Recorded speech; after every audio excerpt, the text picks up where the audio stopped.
წარმოიდგინეთ ქალაქი, რომელიც იმდენად მდიდარი და ძლიერია, რომ მისი მოსახლეობა დარწმუნებულია ერთ რაღაცაში. ისინი ღმერთის რჩეულნი არიან. ქალაქში შენდებოდა უდიდესი სასახლეები. ძვირფას მეტალებს იყენებდნენ შენობების მოპირკეთებისთვის და მათი ფლოტი აკონტროლებდა დედამიწის ნახევარს. ეს ცივილიზაცია ითვლებოდა ზეცივილიზაციად, რადგან იმაზე დიდი ცოდნა ჰქონდა, ვიდრე დღეს ჩვენ გვაქვს და ეს ყველაფერი ხდებოდა ჩვენ წელთაღრიცხვამდე 9000 წლით ადრე. თუმცა, მოხდა რაღაც წარმოუდგენელი. ეს ცივილიზაცია ერთ დღე-ღამეში გაქრა. ის არ განადგურებულა ომის შედეგად, არამედ თითქოს მიწამჩაღლაბა. ან უпростоრად წყალმა შთანთქა. 2000 წელზე მეტი ადამიანები ცდილობენ მისი კვალის პოვნას. ატლანტიდას ეძებდნენ ცნობილი ადამიანები, არქეოლოგები, მილიონერები, თავგადასავლების მოყვარულები და ნაცისტებიც კი. ნაწილი დარწმუნებულია, რომ ქალაქის ნანგრევები ატლანტის ოკეანის ფსკერზეა. ნაწილი მას ხმელთაშუა ზღვაში ეძებს, ნაწილი კი ანტარქტიდის ყინულების ქვეშ. თუმცა აქ ერთი მომენტია. შესაძლოა მსოფლიოში ყველაზე დიდებულ ცივილიზაციას სულაც არ უარსებია და ის უბრალოდ ერთი ადამიანის მოგონილი ისტორიაა.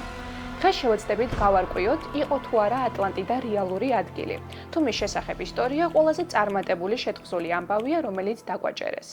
ყველაფერი დაიწყო 2300 წლის წინ. ჩვენს წელთაღრიცხვამდე მეოთხე საუკუნეში ცხოვრობდა ადამიანი, რომელსაც დღეს ყველა ვეძახით დასავლური ფილოსოფიის მამას.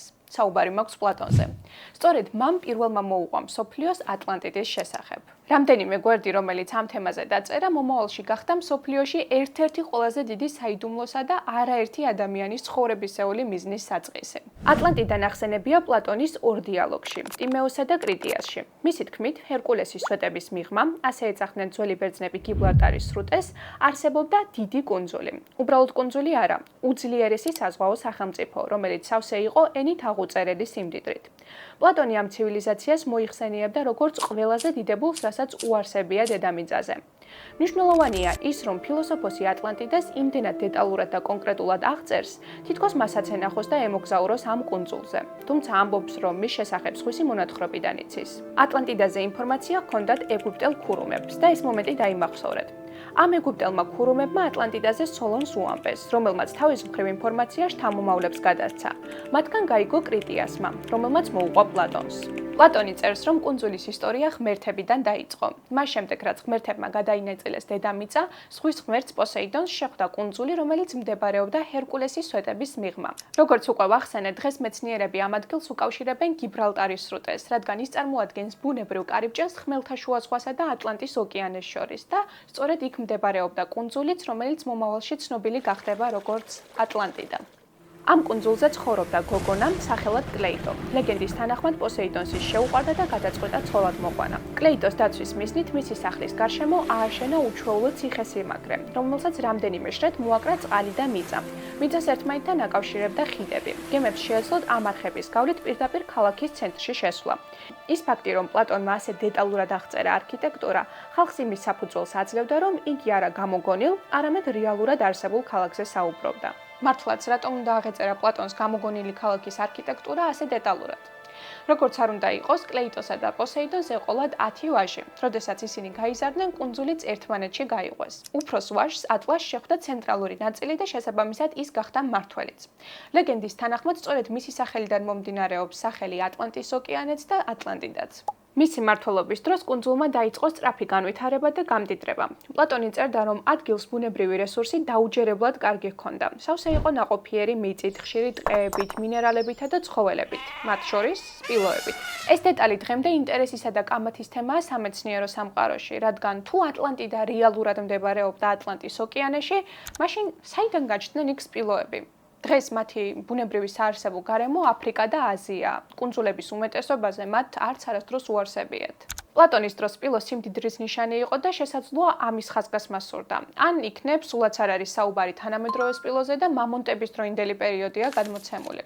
როგორც არ უნდა იყოს, აღწერას განაგრძობს აურაცხელის სიმდიდრით, რომელსაც ატლანტიდა ფლობდა. ყვება სასახლეებზე, ისინი მოპირკეთებული იყო ოქროს, ვერცხლისა და უცნობი მეტალის, ორი ხალკის საშუალებით.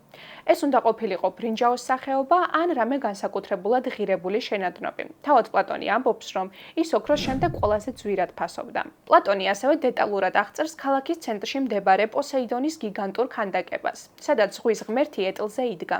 ის ჩაბმული იყო 6 ფრთიან ცხენზე, რომლის გარშემო ათობით ოქროს ზღვის ნიმფა იდგა. თუმცა, ატლანტიდას მთავარი სიმდიდრე არ იყო არც ოქრო და არც სასახლეები. მისი მთავარი ძალა იყო ფლოტი.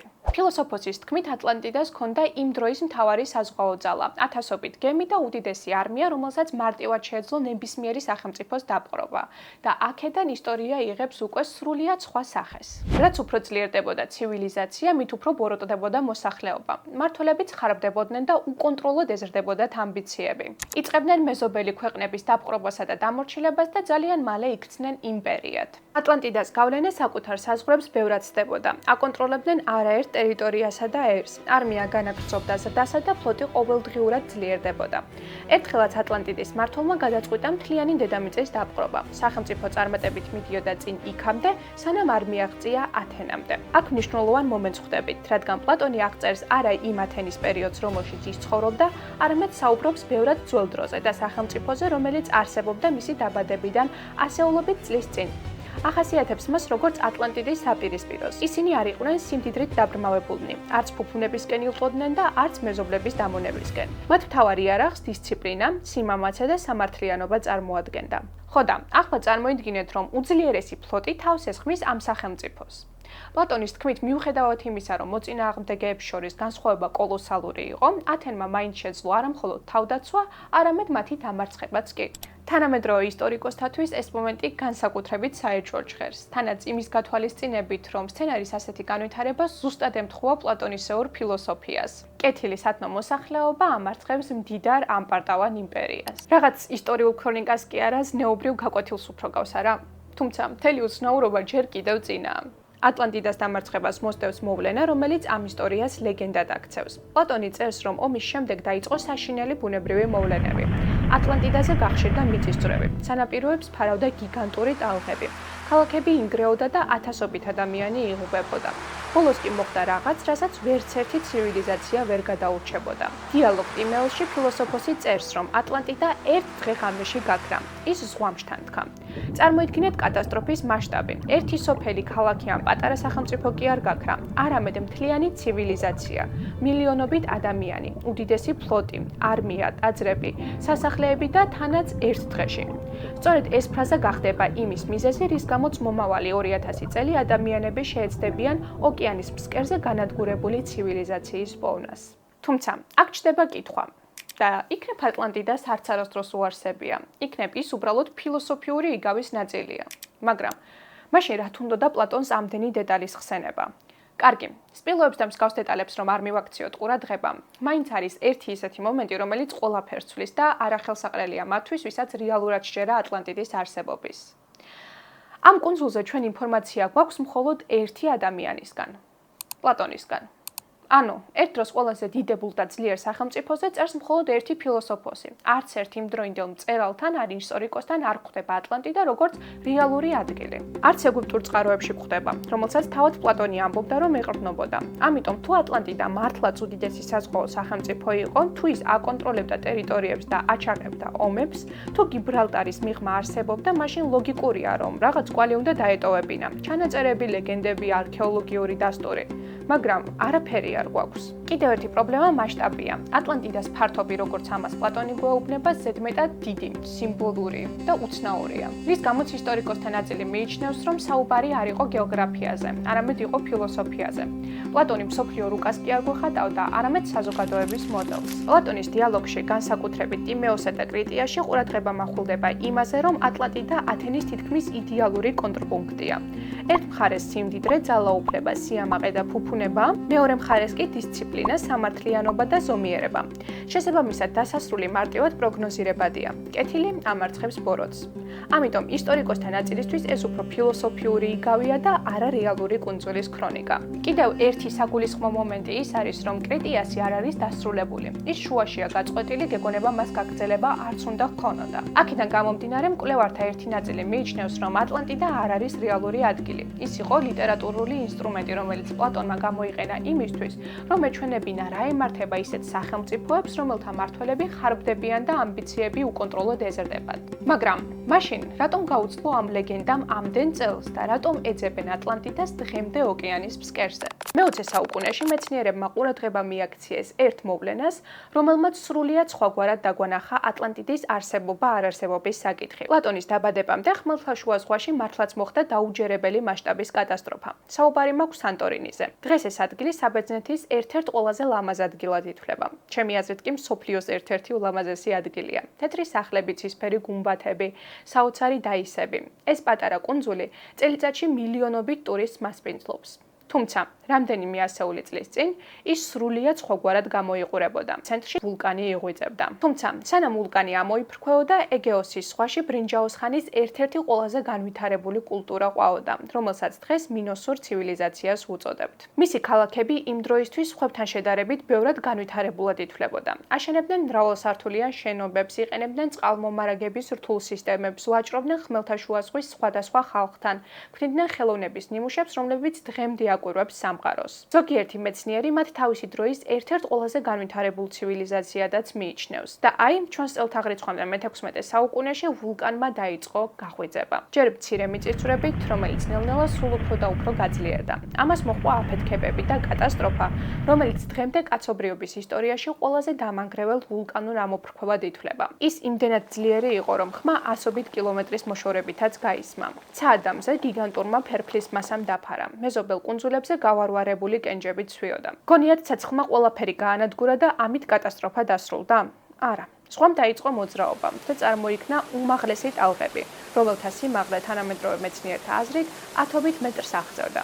ადამიანებს გადარჩენის არანაირი შესაძლებლობა არ ჰქონდათ. ისევე როგორც ახლომყოფ პორტებსა და გემებს. აქ ჩნდება რამდენიმე ლოგიკური კითხვა. იყო თუ არა სანტორინი აყვავებული საზღვაო ცივილიზაცია? კი. მდიდარი კუნძული? კი. მოხდა თუ არა მოულოდნელი კატასტროფა? ისევ კი. განადგურდა თუ არა ვულკანისა და ზღვის საშუალებით? დიახ.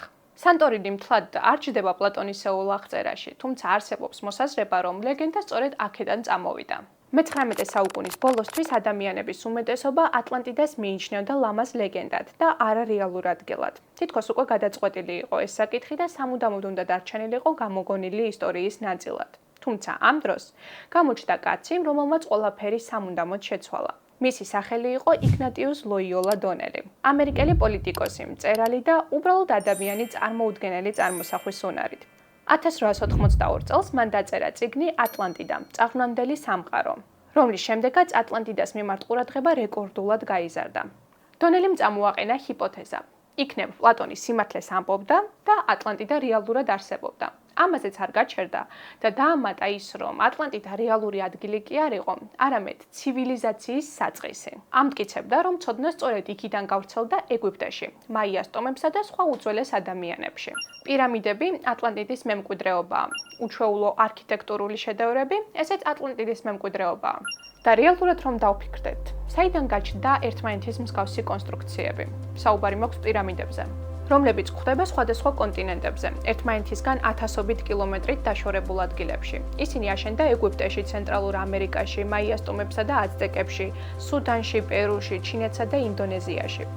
ატლანტიდას არსებობის მომხრეები ამტკიცებენ, რომ ეს არაა უბრალოდ ამთხოვა და ამას უკავშირებენ განადგურებული კუნძულის იმ მოსახლეობას, რომლებიც გადაურჩნენ კატასტროფას. მათი აზრით ისინი გადაცხოვრდნენ სხვა ადგილას და საკუთარი მემკვიდრეობის სახით პირამიდები ააშენეს.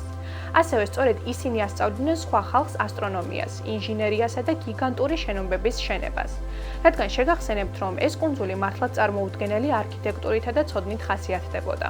ამას რსაბათილებს არქეოლოგთა უმეტესობა და თვლიან, რომ ცივილიზაციები ერთმანეთისგან დამოუკიდებლად მივიდნენ პირამიდის ფორმამდე, რადგან ის იყო ყველაზე გამძლე კონსტრუქცია, რომლის შენებაც ქვით იყო შესაძლებელი. მიუბრუნდეთ წიგნს. დღეს დონელის ბევრი იდეა საეჭვო ჟღერს, თუმცა მაშინ მან ნამდვილი ფურორი მოახდინა. მაგრამ შეგახსენებთ, რომ მაშინ იყო მე-19 საუკუნის დასასრული, დიდი აღმოჩენების ეპოქა. არქეოლოგები პოულობდნენ მივიწყებულ ცივილიზაციებსა და დაკარგულ სახელმწიფოებს. ისტორია იმაზე რთული ხდებოდა, ვიდრე ამას იქამდე თვლიდნენ. ამიტომ მივიწყებული ცივილიზაციის არსებობის საკითხი ძალიანაც დამაჯერებლად ჟღერდა. დონელის წიგნი ბესტსელერი გახდა. მას მსოფლიოს ნებისმიერ წერტილში კითხულობდნენ, რითიც გაიხსნა ნადირობის სეზონი ატლანტიდაზე. მას ეძებდნენ ყველგან. ყველა უცნაურ წყალქვეშა წარმონაქმნში, ყველა კუნძულზე, ძველ ხალხში, ყველაფერი პოტენციურ ლეგენდარულ ცივილიზაციის ნაწილად განიხილებოდა. პირველ სამიზნედ იქცა ატლანტის ოკეანე და სანამ მასზე გადავალთ, წაღან ვახსენე, რომ მე-19 საუკუნის ბოლოსთვის აღმოაჩინეს ისეთი რაღაცეები, რამაც ისტორია სრულად შეცვალა. გერმანელი არქეოლოგი ჰაინრიხ შლიმანი თვლიდა, რომ ჰომეროსის მიერ აღწერილი ლეგენდარული ტროა ნამდვილად არსებობდა. გარშემომყოფების დაცინვის მიუხედავად, მან მაინც დაიწყო გათხრები და აღმოაჩინა უძველესი ქალაქის ნანგრევები. ეს იყო ნამდვილი სენსაცია. მითად მიჩნეული ტროა რეალური აღმოჩნდა. სწორედ ამის შემდეგ მიიღო ჩაძირული კონტინენტის ძიება მახალი იმპულსი. მკვლევრებმა, თავგადასავლების მაძიებლებმა და განძის მაძიებლებმა დაიწყეს უფრო სერიოზულად და მოტივირებულად ფიქრი იმაზე, რომ არც პლატონის სიტყვები იყო ლეგენდის ნაწილი და დაიჯერეს ის, რომ ატლანტიდა რეალურად არსებობდა. მიუბრუნდეთ ატლანტის ოკეანეს. ერთი შეხედვით, ყველაფერი ლოგიკურად გამოიყურებოდა, რადგან პლატონი წერდა, რომ ატლანტიდა მდებარეობდა ჰერკულესის თაღებს მიღმა, ანუ გიბრალტარის სრუტეში. შესაბამისად, ატლანტის ოკეანეში. მალევე ყურადღება მიიპყრო აზორის კუნძულებმა. ზოგიერთმა ენთუზიასტმა ივარაუდა, რომ აზორები იყო ჩაძირული ხმელეთის მწვერვალი, ანუ ატლანტიდის ნარჩენი. პრობლემა იმაში მდგომარეობდა, რომ გეოლოგებმა ამ ტერიტორიაზე ჩაძირული კონტინენტის კვალი ვერ აღმოაჩინეს. თუმცა ამან ხელი მაინც ვერ შეუშალა ამ თეორიის ზოგიერთ მომხრეს. 1968 წელს ბაჰამის კუნძულებზე, ბიმინის კუნძულებთან ახლოს მოხდა მოვლენა, რამაც კვლავ გააღვევა ინტერესი ატლანტიდის მიმართ. წყალქვეშ აღმოაჩინეს ერთმანეთზე განლაგებული დიდი ქვის ბლოკები. ზოგიერთმა მკვლევარმა მაშინვე განაცხადა, რომ ეს იყო ატლანტიდის ნანგრევები. გაზეთებში კვლავ გამოჩნდა ატლანტიდას შესაძლო აღმოჩენის საკითხი. ათასობით ადამიანმა დაიჯერა, რომ საიდუმლო საბოლოო დაეხადა ფარდა. და იცით საიდან დაიწყო ეს? ედგარ კეისიდან. ედგარი იყო ამერიკელი მისტიკოსი, რომელსაც მძინარე წინასწარმეტყველსაც უწოდებდნენ, რადგან ძირითადად წინასწარმეტყველებდა ტრანსში ყოფნისას. ედგარის ათასობით განცხადებათაგან ზოგიერთი უკავშირდებოდა ატლანტიდას. მისი სიტყვებით ის იყო მაღალგანვითარებული ცივილიზაცია, რომლის მოსახლეობაც უცნობი ენერგიის წყაროს იყენებდა. ცივილიზაციის განადგურების შემდეგ ატლანტების ნაწილი ეგვიპტეში გადავიდა, ნაწილი კი სხვა რეგიონებში. 1830-იან წლებში კეისმა თქვა, რომ ბაჰამის კუნძულებზე აღმოაჩენდნენ ატლანტიდის კვალს. დროც დაასახელა. მისი წინასწარმეტყველებით ეს 1960-იან წლებში უნდა მომხდარიყო და აღმოჩენაც ნამდვილად ამ პერიოდს დაემთხვა. თუმცა მომავალში გეოლოგები შეჯერდნენ აზრზე, რომ ეს იყო ბუნებრივი წარმონაქმნი და არა ნაქალაქარი. ვიდეოს დასაწყისში გითხარით, რომ პლატონამდე ზე სახელმწიფოს შესახებ ინფორმაცია ასე პირდაპირ არ მისულა და ის დაიწყო ეგვიპტელი ქურუმებიდან. ამიტომ მინდა თქვენი ყურადღება გავამახვილო ამ ეგვიპტურ ფრესკაზე. ატლანტიდის კვალის ძიებისას ზოგიერთი მკვლევარი ყურადღებას ძველ ეგვიპტეში არსებულ იდუმალ გამოსახულებაზე ამახვილებს. უკვე ვახსენეთ ის მოსაზრება, რომ გადარჩენილი ადამიანების ნაწილი ეგვიპტეში გადავიდა. ამის გათვალისწინებით საგულისხმო ხდება აბიდოსის ტაძარში არსებული რელიეფი. ერთი შეხედვით მასზე თანამედროვე ტექნოლოგიების საოცრად მსგავსი ფორმებია გამოსახული. ვერტფრენი, წყალქვეშა ნავი და თვითმფრინავი. ჩვენ ვიცით, რომ ატლანტები იყვნენ იმაზე განვითარებულები, ვიდრე დღეს ჩვენ ვართ. ამიტომ, რამდენად შესაძლებელია ის, რომ იმ პერიოდში მათ ჰქონოდათ ეს ტექნიკა. ალტერნატიული ისტორიის მომხრეებისთვის ეს ზუსტად ამ მოსაზრების არგუმენტი და დასტურია. თუმცა არქეოლოგებს სხვა ახსნა აქვთ. ამბობენ, რომ გამოსახულება სხვადასხვა დროს შექმნილი ორი განსხვავებული წარწერის სუპერპოზიციის შედეგია. დროთა განმავლობაში ქვანაწილობრივ გაიჭრა და იეროგლიფების ხაზები შემთხვევით გასწორდა, რამაც თანამედროვე ობიექტის ილუზია შექმნა. რამდენად ასეა ვერ გეტყვით, ამიტომ განვაგრძოთ სხვა თეორიების განხილვა. თუ ბაჰამის კუნძულების ვერსია უჩვეულოდ მოგეჩვენათ, მაშინ ჯერ სათხართ. შემდეგი ვარიანტი უფრო გასაოცარია. ზოგიერთი მკვლევარი მიიჩნევს, რომ ატლანტიდა მდებარეობს ანტარქტიდის ყინულის ქვეშ. ამ იდეის თანახმად ათასობით წლის წინ კონტინენტი სავარაუდოდ სხვა ადგილას მდებარეობდა და არც ყინულით არ იყო დაფარული. შემდეგ დედამიწის ქერქი გადაადგილდა და კილომეტრებით ცისქის ყინულის ქვეშ დაიმალა. გამყინვარების პერიოდის შემდეგ, როცა ყინულმა დაიწყო დნობა, მისი მასები წყლად გადაიქცა და ზღვის დონემ მნიშვნელოვნად აიწია. ზოგიერთი ალტერნატიული ისტორიის თეორეტიკოსი მიიჩნევს, რომ სწორედ ამ პერიოდში გაქრა უძველესი სანაპირო ცივილიზაციები, რომელთა კვალი შესაძლოა ახლა წყალქვეშ ან ყინულის ქვეშ იყოს დამალული. თანამედროვე გეოლოგია ამ თეორიასაც არ ადასტურებს. ახლა კი მივადექით საკმაოდ საინტერესო თავს. წარმოიდგინეთ, თქვენ გეუბნებიან. მე-20 საუკუნეში არსებობდა სახელმწიფო, რომელიც ფლობდა მსოფლიოში ერთ-ერთ უძლიერეს არმიას. სახელმწიფომ, რომელიც ქმნიდა რაკეტებს, რეაქტიულ თვითმფრინავებს და ემზადებოდა მთლიანი ევროპის დასაპყრობად. და ამის პარალელურად მისი მმართველობა ხარჯავდა უდიდეს თანხებს მისტიური არტეფაქტების, ზეადამიანებისა და დაკარგული ცივილიზაციების ძებნაში. ჩემი წარმოსახვით ეს რაღაც საინტერესო სათავგადასავლო ფილმის სიუჟეტი ვიჭრეს, თუმცა ნამდვილად ეს ხდებოდა ნაცისტურ გერმანიაში. როცა ადამიანებს ესმით სიტყვა ნაცისტი, ძირითადად წარმოიდგენენ ტანკებს, ჯარისკაცებსა და ომებს. თუმცა კულისებს მიღმა, მესამე რაიხის სრულიად სხვა მხარეც არსებობდა. უფრო უცნაური, იდუმალი და ფაქტობრივად მისტიკური. ზოგიერთი მაღალი რანგის ნაცისტი დარწმუნებული იყო იმაში, რომ კაცობრიობის ისტორია დიდ საიდუმლოებას მალავდა. მათ ჯეროდათ, რომ ოდესღაც არსებობდა უძველესი ზეცივილიზაცია. ის ფლობდა ცოდნას, რომელიც დიდი ხნის წინ დაკარგა თანამედროვე სამყარომ. ყველა შესაძლო კანდიდატთაგან ყველაზე ხშირად ერთი სახელი ატლანტიდა ფიგურირებდა. ნაცისტებს მასზე ლეგენდები კი არ აინტერესებდათ, არამედ სურდათ დაესაბუთებინათ მათი ეგრეთ წოდებული ზერასის წარმომავლობა. ამისთვის შეიქმნა ორგანიზაცია სახელად წინაპრების მემკვიდრეობა. ფორმალურად ეს იყო კვლევითი ინსტიტუტი, თუმცა მისი ინტერესების სპექტრი უჩვეულო იყო იმ დროის სტანდარტებითაც კი. მისი თანამშრომლები შეისწავლიდნენ ძველ ლეგენდებს, ეძებდნენ გამქრალი ცივილიზაციების კვალს, სწავლობდნენ სხვადასხვა ხალხის მითებსა და ცდილობდნენ უძველესი ცოდნის არსებობის და მამტკიცებელი საბუთების პოვნას. ზოგი ექსპედიცია მართლაც მეცნიერული იყო, თუმცა უმეტესობა მაინც სათავგადასავლო რომანიდან აღებულ საგანძურზე ნადირობას ჰგავდა. დღეს ეს იდეები ფსევდომეცნიერულად ითვლება, თუმცა 1930-იან წლებში ამ თეორიას ბევრი მომხრე ჰყავდა. ნაცისტი მკვლევრები გაემართნენ პლანეტის სხვადასხვა კუთხეში. მათი მარშრუტი მიუწვდომელ მთიან რეგიონებზე, უძველეს ქალაქებსა და შორეულ ადგილებზე გადიოდა. ეძებდნენ გამქრალი ცივილიზაციის მტკიცებულებებს, უძველეს ინფორმაციებსა და ცოდნას. მათ ნაწილს სჯეროდა, რომ ატლანტიდის გასაღებს ევროპაში მიაკვლევდნენ. ნაწილი მას აზიაში ეძებდა, ნაწილი კი შორ კონტინენტებზე. ეს ისტორია ერთ საინტერესო რაღაცას აჩვენებს. ლეგენდა, რომელიც მოგონილი იყო ან დაწერილი 2000 წელზე მეტი წლის წინ, იმდენად ძლიერი აღმოჩნდა, რომ ის დაიჯერეს ადამიანებმა, რომლებსაც მილიონობით ადამიანზე ჰქონდათ ძალაუფლება. არც ეს არ არის უცნაური. უცნაური ისაა, რომ მიუხედავად ათობით ექსპედიციისა, მილიონობით დახარჯული დოლარისა, ასობით წიგნისა და ათასობით კვლევისა, ვერავინ ვერ მიაკვლია ატლანტიდას. ან იქნებ, უბრალოდ არასწორ ადგილას ეძებდნენ მას. რაღაც მომენტში ის მოსაზრებაც გაჩნდა, რომ სადღაც წყლის ფსკერზე დღემდე არსებობდა ძველი ცივილიზაციის ის ტექნოლოგია, რომელიც ზემოქმედებდა ნავიგაციაზე. რის გამოც სამიზნედ იქცა ბერმუნდის სამკუთხედი. მოიაზრებენ, რომ სწორედ ატლანტიდას ნაქალაქარი განაპირობებდა ამ ადგილის მისტიურობას. განხილვა დავიწყეთ იმით, რომ შესაძლოა ატლანტიდას არც არასდროს უარსებია და ის უბრალოდ ერთი ფილოსოფოსის გამონაგონი იყო. უკანასკნელი 2000 წლის მანძილზე კაცობრიობამ ასობით თეორია, ვარიანტი და მოსაზრება გააჟღერა. ზოგი მას ატლანტის ოკეანის ფსკერზე ეძებდა, ზოგი ანტარქტიდის ყინულის ქვეშ, ვიღაც ძველი ცივილიზაციების ნარჩენებში და ყველა მხოლოდ ახალ კითხვის ნიშნებს პოულობდა. საინტერესო იცით რა არის? რაც უფრო დიდხანს არსებობს ეს ისტორია, მით უფრო ნათელი ხდება ერთი რაღაც. შესაძლოა ატლანტიდა არასდროს არ იყო გეოგრაფიული ადგილი, არც კუნძული, არც კონტინენტი ან გამქრალი იმპერია. შესაძლოა ატლანტიდა იყოს სარკე, რომელშიც ყველა ეპოქა საკუთარ ანარეკლს ხედავდა. ძველი ბერძნებისთვის ეს იყო ისტორია სიამაყესა და დაცემაზე. შუა საუკუნეების მოაზროვნეებისთვის დაკარგული იდეალური სამყარო. მე-19 საუკუნეში ეს იყო იმის დასტური, რომ არსებობდნენ მივიწყებული ცივილიზაციები. მე-20 საუკუნისთვის მისტიკის წყარო და ჩემთვის კონტენტის შექმნის ძალიან კარგი და საინტერესო თემა. არასდროს არ დაივიწყოთ იმის დაშვება, რომ სადღაც ჩვენთვის ნაცნობი სამყაროს მიღმა შეიძლება არსებობდეს იმაზე მეტი, ვიდრე ჩვენ ვიცით. და რამდენი ზღვას ან ოკეანეს შეხედავთ, იფიქრეთ იმაზე, რომ არავინ არ იცის რა არის მის ფსკერზე. და იქნებ, ერთ დღესაც კაცობრიობამ მიაკულიოს დაკარგული ცივილიზაციის კვალს, რომელიც ისტორიას თავდაყირა დააყენებს. პირველ რიგში, მადლობა რომ ვიდეოს ბოლომდე უყურეთ და მადლობა წინა ვიდეოზე დაწერილი კომენტარებისთვის.